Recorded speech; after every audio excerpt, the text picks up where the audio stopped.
শান্তি কারোর নেই। বিবাহিতরা ডিভোর্সের চিন্তায় ব্যস্ত, অবিবাহিতরা বিয়ের চিন্তায় মগ্ন। বাচ্চাদের তাড়াতাড়ি বড় হওয়ার চিন্তা, আর বড়দের শৈশবে ফিরে যাওয়ার আকুতি।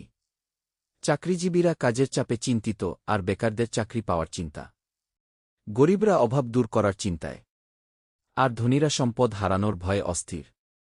পরিবারের বড়রা পরিবারের ভবিষ্যৎ নিয়ে চিন্তিত, আর ছোটরা বড় হওয়ার স্বপ্নে বিভোর।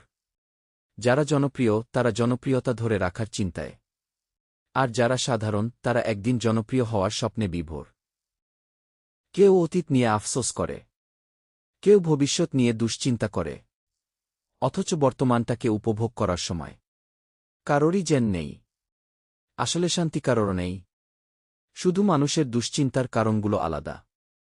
তাই অন্যের জীবনকে সুখের মনে করে, নিজের জীবনকে ছোট করার কোনো কারণ নেই। কারণ বাইরে থেকে হাসিমুখ দেখা গেলেও প্রতিটি মানুষের বুকের ভেতরেই লুকিয়ে থাকে কোনো না কোনো অশান্তির গল্প। আল মামুন।